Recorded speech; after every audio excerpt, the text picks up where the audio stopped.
Essence of Mnemosyne, Michael Skansgaard. On her breath, I smell alcohol and lust, which are really the same smell. She was American, and therefore she was the kind of girl who believed that all Europeans are French, and all moustaches are irrefutable proof of a man's sexual prowess. Mnemosyne was young enough to be my daughter, and yet wise beyond her years. Behind every adolescent fantasy, there is an element of truth, no? Mnemosyne was not her name, of course. Who can be bothered to remember these things? But she bore such a striking resemblance to the Rossetti painting that I immediately recognized her as the goddess of memory. Even though she couldn't remember a thing because the poor girl was totally drunk. But of course the girl was a better specimen than Rossetti's Mnemosyne, softer and without those twisted, sinuous lips. I am absolutely, she said with great insistence, I am absolutely need another drink. Well, this was the last thing she needed, but I made a show of obliging. I picked up a bottle of Chateau or something or other and held it up ceremoniously to the light. Is it, she asked, very expensive champagne? I twirled my moustache with a flourish. Ah, my darling, it is exquisite. I have no idea whether that was true. In fact, I remember it was quite ordinary champagne. She stared reverently at the bottle, goggle-eyed, as if it was her firstborn child. Can I hold it? My darling, I smiled. I'll even let you open it. Her fingers fumbled with the bottleneck. She struggled to remove the foil capsule, and her frustration built gradually, as if she were changing a nappy for the first time. She twisted the wire hood, first one way, and then the other. I could see the frustration bubbling up inside her. She began to shake the bottle clumsily, like a mother shaking her firstborn child in a sudden fit of bad parenting. But Mnemosyne was too stubborn to let a little cork cylinder stand between herself and 700 milliliters of champagne. There was a little twist, and then a pop! She gasped in half surprise and half exhilaration, as if this sudden release were the beginning of an orgiastic marathon of the most sinful pleasures. The bottle jettisoned the cork sky forward with enough force to crack the crystal chandelier in two places.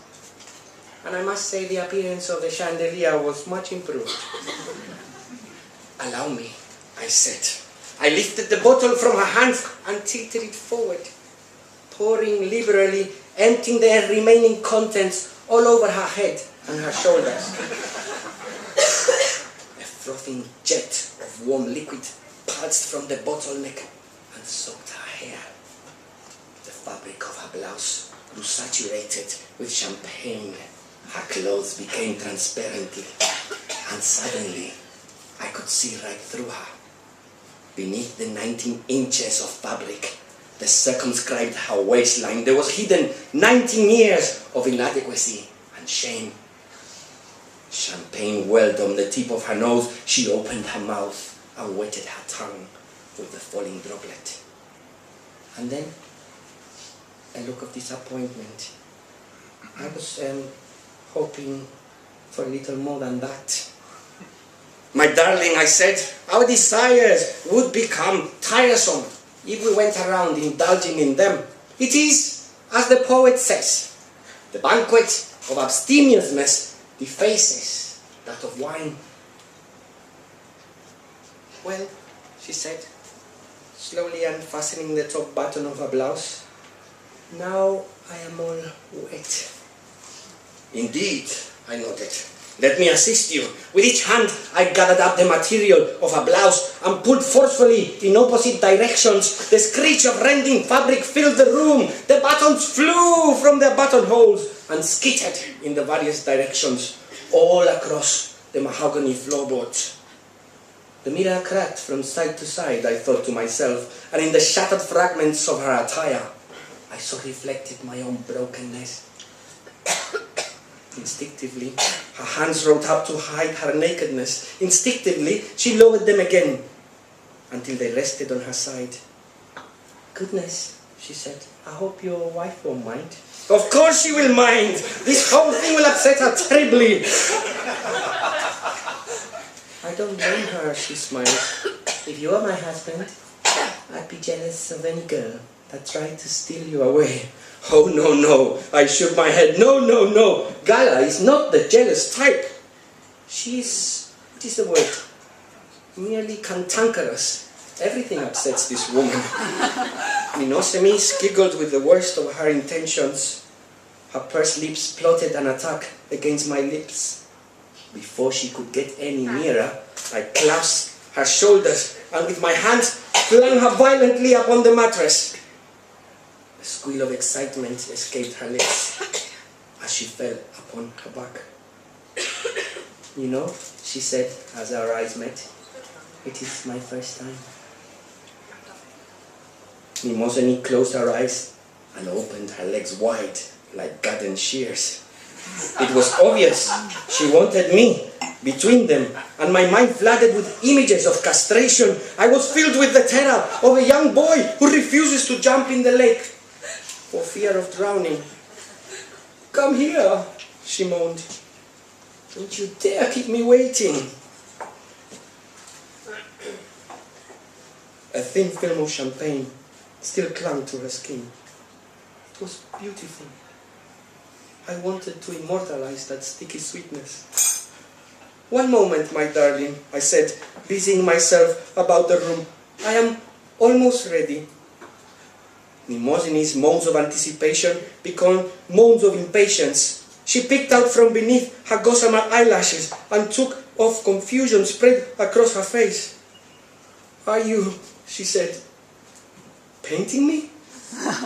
"Oh, no, no, no, no," I objected. "This is not a painting. I am idealizing you, my darling, like an Olympian goddess."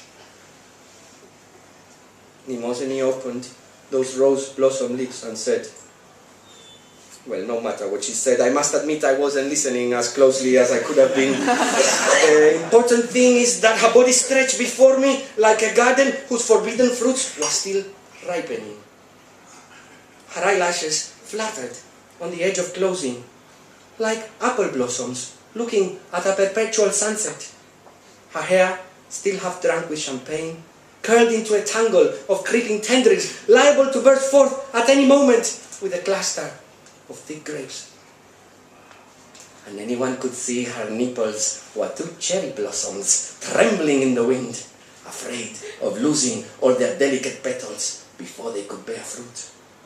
I loaded up my palette in a frenzy with even more shades of green and violet. As the oil paint began to dry along the bristles, my paintbrush stood erect, firmly stroking the canvas in the rhythm with Mnemosyne's incessant breathing. Short and rapid brush strokes gave way to sustained and sensual strokes of passion as I translated her sighs into raspberry blooms. As her sighs intensified, I became aware of an unfortunate development. Mnemosyne was bored.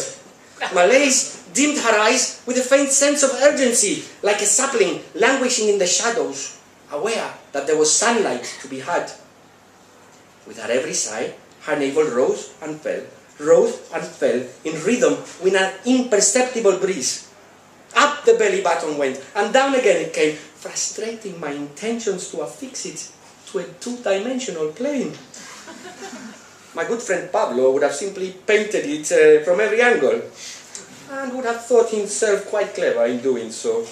But I couldn't manage this for the obvious reason that lilacs look the same from all perspectives.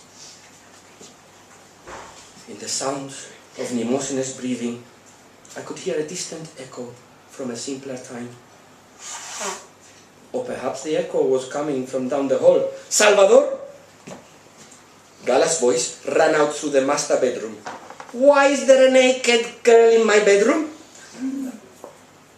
"Ah, this is an excellent question, my love. And the answer is that the bathtub was unavailable."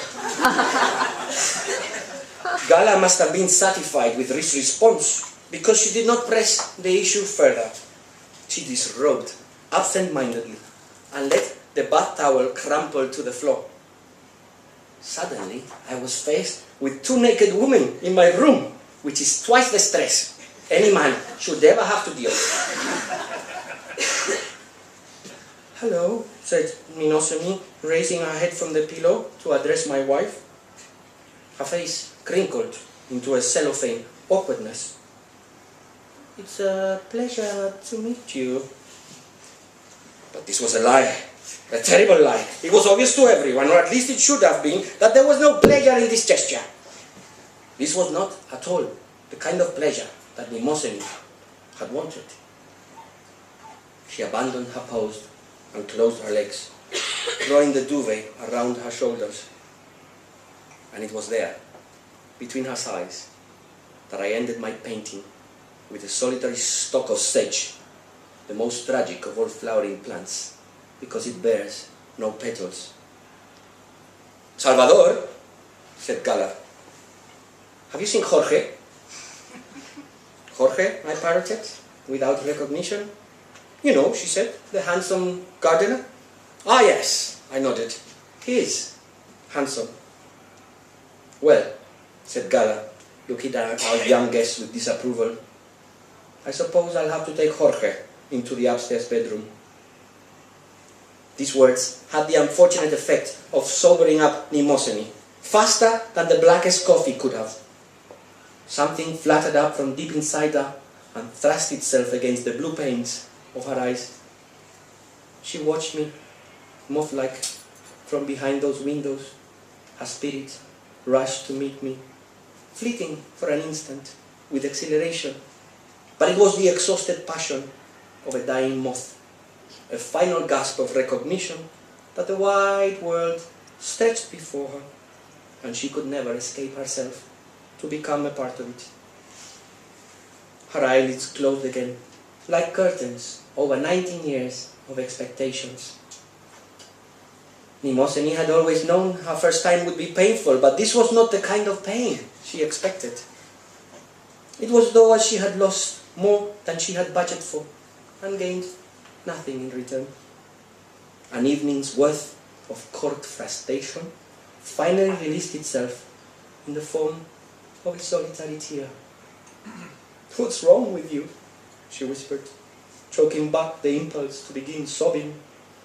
"You were supposed to make love to me, and then you were supposed to paint my portrait. And all you've scribbled is a goddamn bouquet of flowers. And you," she growled at Gala, "you are even worse than he is. You're crazy, both of you."